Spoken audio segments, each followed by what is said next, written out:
Welcome back. Our next JavaScript component is the modal. So a modal is basically a dialog or a pop-up for notifications, or I don't know, just to annoy your users. I'm usually not a fan of them unless you're building some sort of web app where it really makes sense. Like if users are editing a lot of content and saving things, and you really need to have some sort of alert. Otherwise, it's kind of obnoxious if you have a lot of this on your website. I hate it when I go to a new website and this thing pops up like this and it's all grayed out in the background and it asks me for my email and then you have to X out of it. It's just obnoxious. So there's different options. We can make one that's sort of standard like this. You can make one that's longer and you scroll through the content. You can make a vertically centered one that goes in the middle of the page.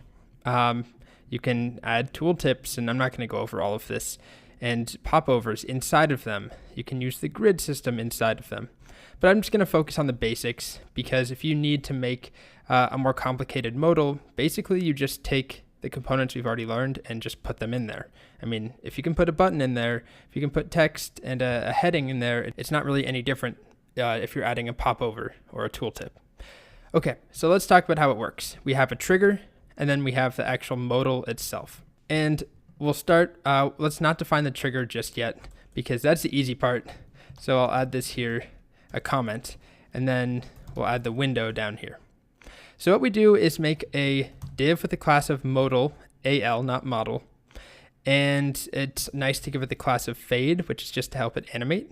And then they do this where they give a tab index of -1. If you're not familiar with tab index, it controls how users can navigate with tab. Like as I hit tab on this website, you can see things are moving around.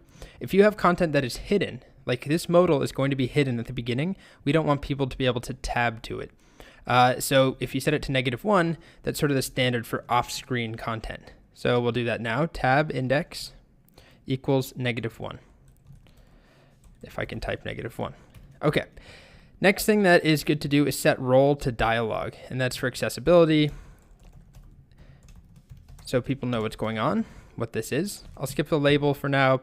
Now what we do is inside of the modal div, we do a modal dialog, like that. And then inside of it, we put modal content.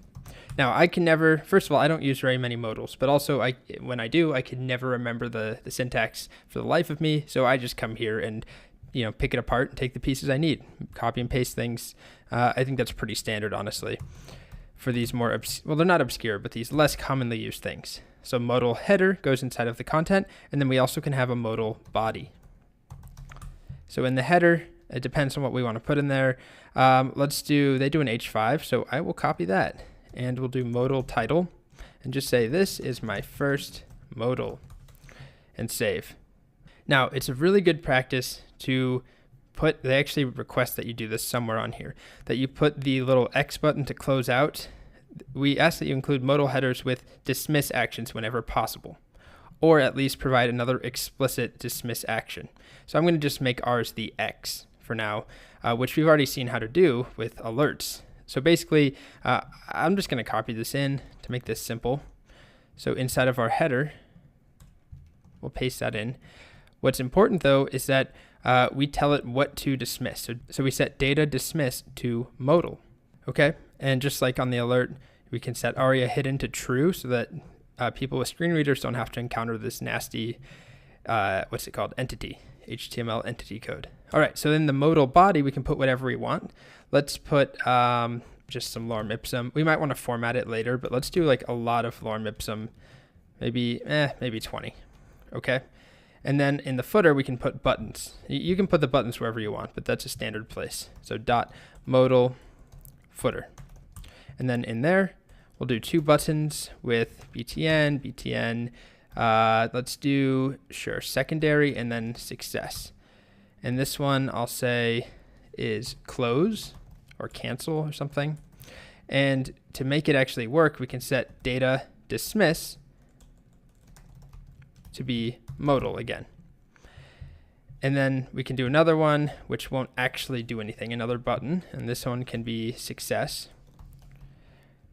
And we'll just set it to, I don't know, OK or save or something. Now for the trigger. So we have this modal set up. We now need to make our trigger, which usually is a button, and we'll give it a class. Let's do btn info. I'll say launch modal. And then what we need to do is a data toggle, which we should be comfortable with by now. And we set that to modal.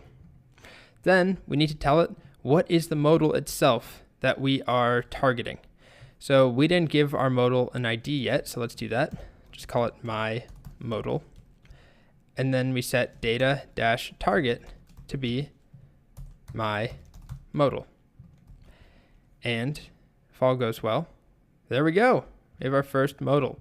So let's see if the dismiss works. It does. And so does close. Cool. And it is responsive. We resize the page. It looks good. We can even have it on small screen sizes. It's a horrible experience to get modals on mobile, but it does work. All right. So I'm not going to waste your time going over a bunch of other variations, but you can put whatever content you want inside of there. If you want to make a vertically centered one, you can use this class, modal dialog centered. So after modal dialog right here, we put that in there. Now if we try it again, you can see it is centered on our page. And I think it looks pretty good. I mean, if you want, you can put whatever content you want inside of that. We've already seen tooltips and popovers, but you can also, if you want to use the grid system inside a modal body, you can use container fluid, and you put that in there, and then you just have your regular rows and columns and whatever you want. And that's pretty much it.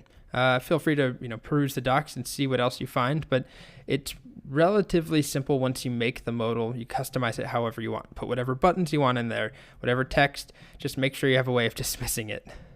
Okay, that's modals.